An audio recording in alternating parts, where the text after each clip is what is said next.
Alright guys, so today I'm doing a quick review on these Christie Good Thins, the corn one, sea salt. These are gluten-free. Got at the local grocery store. They're on sale.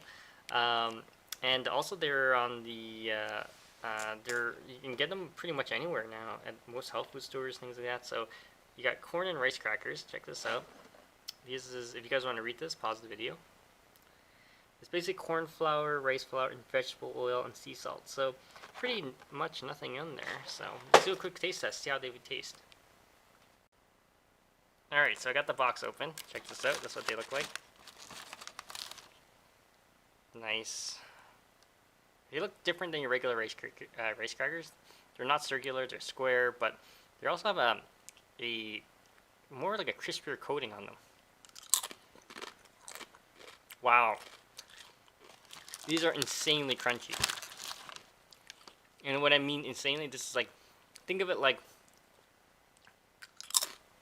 you can probably hear me crunching on it. Think of it like a Dorito. It tastes like a Dorito, literally, but without the seasoning. It's good. The seasoning is good. It's just sea salt. Yeah, definitely check it out, guys. If you have any questions or comments, post below. Subscribe to the channel.